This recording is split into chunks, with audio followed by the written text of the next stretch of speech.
Hi, I'm James Shillinglaw, and I'm here with Dame Judith McGregor, who's the interim chair for the British Tourism Authority, and that oversees, obviously, Visit Britain.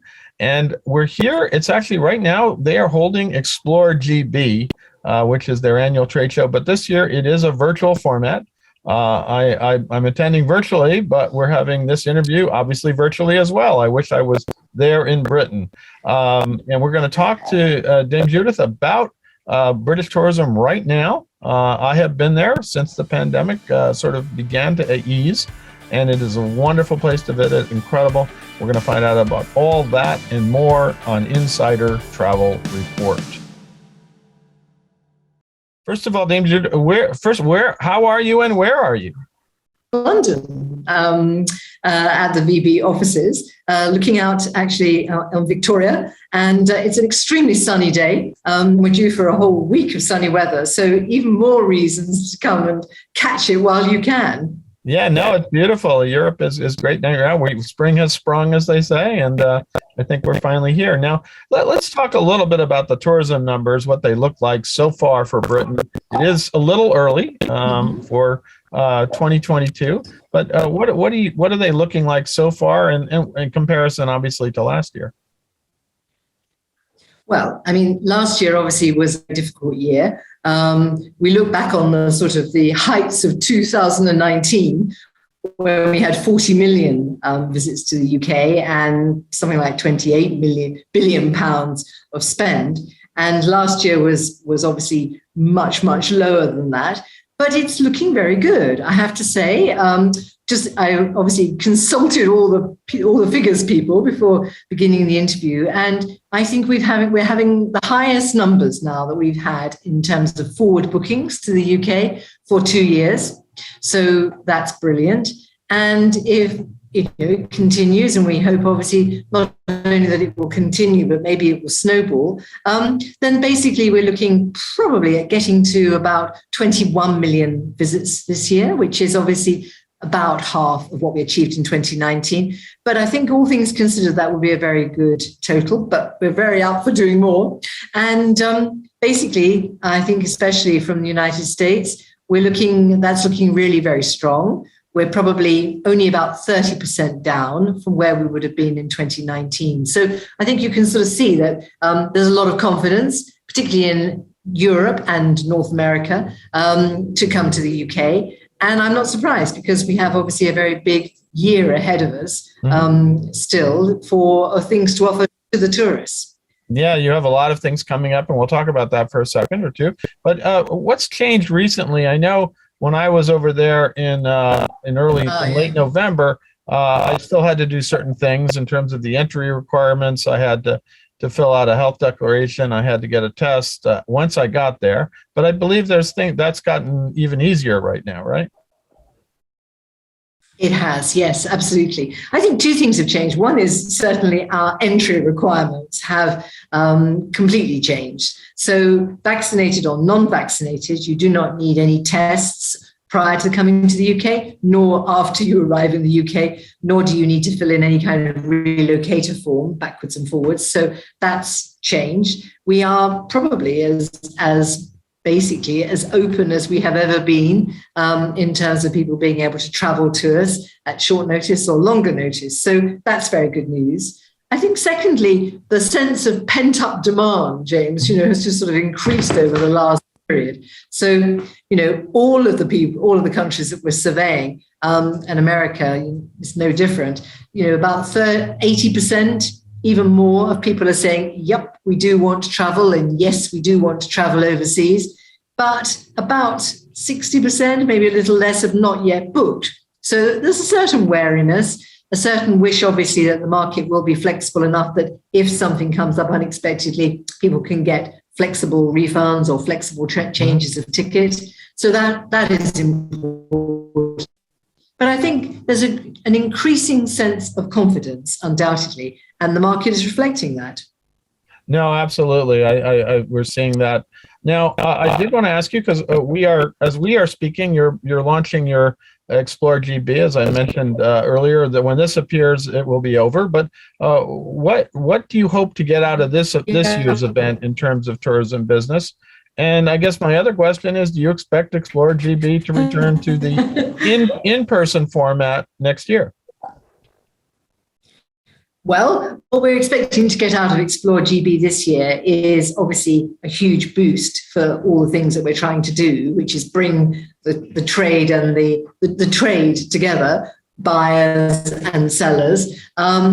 We've arranged about 10,000 plus meetings over the 3 days, today, tomorrow, and next day, between a record number of UK suppliers, some sort of 400 of those, and 300 plus of international buyers, to really, in sort of an incredible number of contacts from sort of dawn to dusk and beyond, of people being able to make those contacts and to try and nail deals and to explore alternatives and options that there are there. So that's probably about as much as we've actually been able to ever achieve. So the reason for doing it virtual in one way is capacity, that you can get out, you can across markets, and some markets obviously are still making their way through various COVID restrictions, and others are not being able to do that yet, but they can be thinking, they can be planning, and they can be booking ahead. So it gives you that ability to dive into a lot of different markets in depth or not, and for people to follow their preferences in a way that probably wouldn't have been as efficient or as widespread or as kind of universal and open as it would have been in person. But we're also very, very conscious that people also want the experience of talking to each other and of being in the country. And so we've got some sort of, we've got something like about 30, I think, buyers from the United States involved, but we've also brought over other representatives from the US to travel around the UK at the same time. So we're doing quite a lot of, as it were, targeted for our key markets. And obviously, the United States is our key market, of people to come and experience what it's like post-COVID, as well as just hearing about it or doing a Zoom from their bedroom about it all. Mm-hmm. So I think probably going forward, we'll try and learn all the lessons, as it were. So the offer of a virtual Explore GB is tremendous. At the same time, the passion and the interest and the experience and what one can do with that is also very, very important. And the last one I attended was in Harrogate in Yorkshire, and it just gave everyone the opportunity of going out into Yorkshire. So, yeah, I think we're kind of debating, thinking, but we'll learn all the good things and we'll try and expand on them. So you think in the future it might be kind of a hybrid event, which you'll do in person and on online and virtual as well? I think there's a very good possibility. I think life has become hybrid. In everything that we do, we, I think, don't have preconceptions that it must be one way or the other way. I think our understanding of inclusivity has willy-nilly expanded.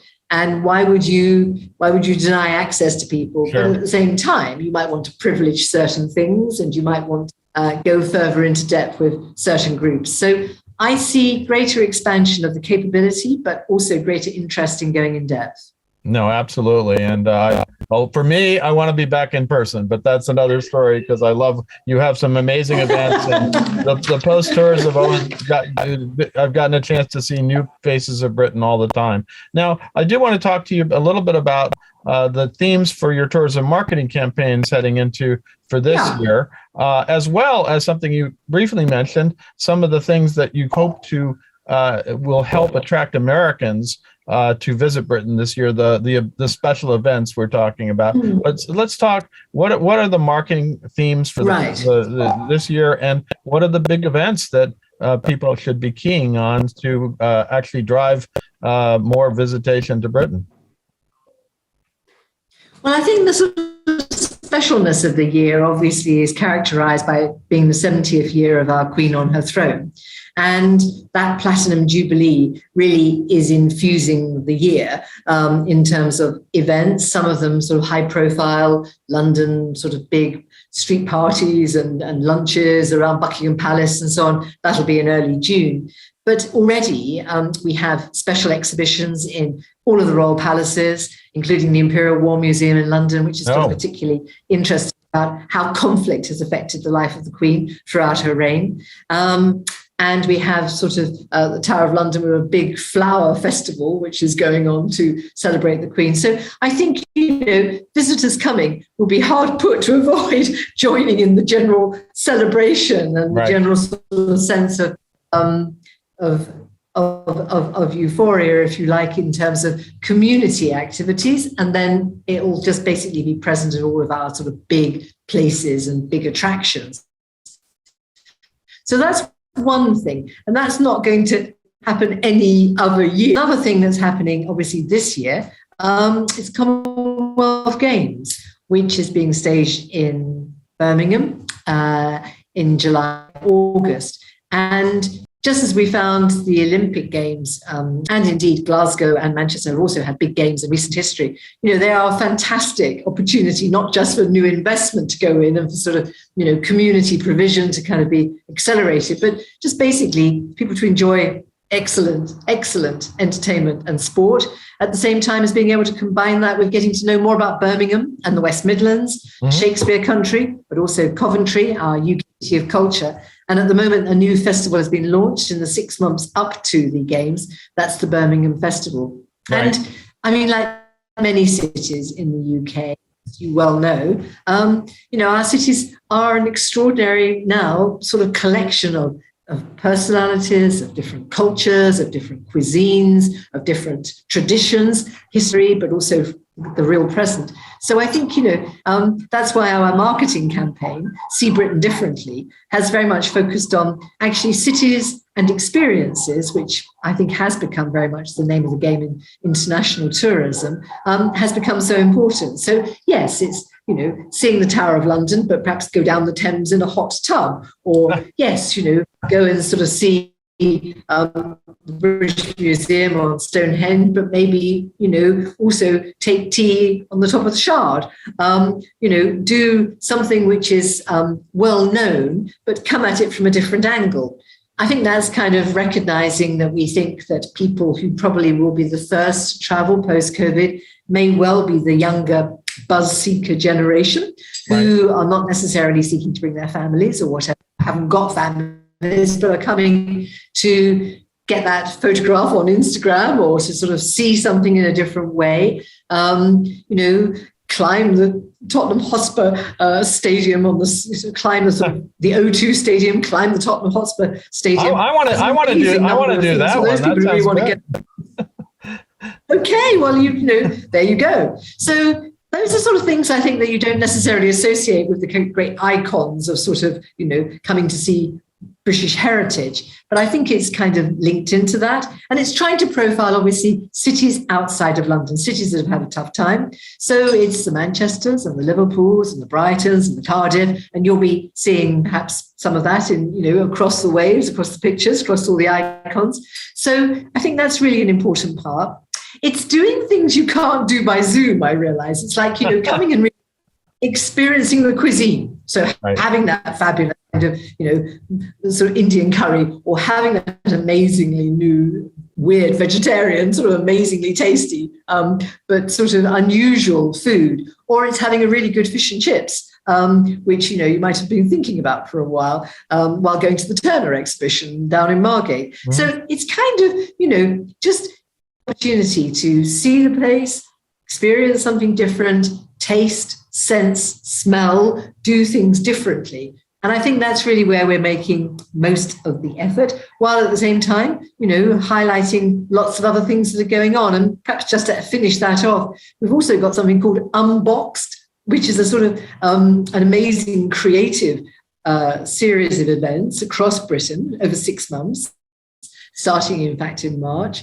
And that's going to be huge, big displays of artificial intelligence, highlighting lots of unlikely objects together, all free displays, all being really sort of communicated across to people. So if you happen to be in that area or you're attracted by seeing these things, lots of them are to do with space, but also with nature. And they're in completely different parts of the UK. So, there's a lot of fun to be had, as well as just that chance to exercise your freedom of travel. No, absolutely. And it's one of my questions later was going to be, are you going to focus on the other regions and cities outside of London? And it sounds like you are. You're going to a lot of different Yes. places and kind of rediscovering places, as you said, in a different way. So that's kind of what Plus, the theme is. plus a bit of sustainability, Okay. I think, is something on people's minds for obvious reasons. And I think that's something that or trains that, like the Lomo from London to Edinburgh, where you can travel in a carbon neutral way, or just things that you can do that don't harm the environment through your activity. No, absolutely. I'm looking forward to experiencing a lot of those things. Now, you just announced a new campaign in partnership with British Airways. What do you hope this campaign will accomplish, or are they just helping you get the word out about what you've just discussed? I hope they're going to help us get the word out. That's for sure. But that's part of a partnership that we've had with British Airways actually for a couple of years now. Okay. We recognise as one of the world's airlines that they're a very influential organ of communication and influencer of people travelling with them. Or learning about them. So that's important. I think it is an amplification, but British Airways independently were themselves, I think, very keen to sort of, again, to refresh the palette in the sense of directing their passengers and their stakeholders to things in Britain that people weren't necessarily recognizing. Different cuisine, vegan butchery at Rudy's vegan diner in Camden, which, having heard about it, I must now go along and see. But I think, again, it's sort of linking into the quality of the product, the quality of the service. A lot of people have reflected on what their customers are likely to want when they come back. And I think something new, perhaps even more excellent and possibly more luxurious, but people being prepared to pay for really good quality, the sort of things that the meanwhile in Britain is very much targeted on. So that's very much in tune with what we're doing. So it's a great use of our partnership. No, that's great. And they announced an update to that program just a week or two ago, and we covered that. Now, just the final couple of questions is, we go out to about 100,000 travel advisors here in the U.S. What would you tell them about how to sell Britain to their clients this year? What are the main selling points of the destination? I think the main selling points this year are, it's time bound. These events will not be reproducing themselves in just the same way. So it's a bit of a unique opportunity to go and celebrate the Platinum Jubilee, even just by. So I think it's there's a certain timeliness to that. Secondly, absolutely access friendly. You just go. You don't have to sort of get tests. You don't have to worry about that. You can just go. So that's important, I think, from the point of view of people's flexibility. The UK really has and continues, as all societies do, to evolve. But we do have a magnificent now suite of offerings, really, that are very accessible. So you can come to London and get trains out in all directions. You can go to the coast. You can go to the mountains. You can go to the stately homes, which, of course, will all be on their best behavior with all the royal exhibitions they've got. And you can actually, I think, meet people who will be in a more relaxed mood because of the general sense of celebration of people coming back. So I would say it's a unique combination alongside these special efforts and special events. So why would you miss it? Absolutely. Well, Dame Judith, I want to thank you for bearing with me during we should say that I am doing this from a river cruise on the Danube and you're in London. So the Zoom is not always perfect, but there's a lot of good information that you've imparted to us during this interview. So I want to thank you for taking the time. And I know our 100,000 travel advisors appreciate hearing from you directly about what's up in Britain this year. Thank you so much for your time and your interest. And I hope your listeners will feel infused to come and join us. Thank you so much. Absolutely. Okay. Thank you very much. And I'm James Shillinglaw, and this is Insider Travel Report.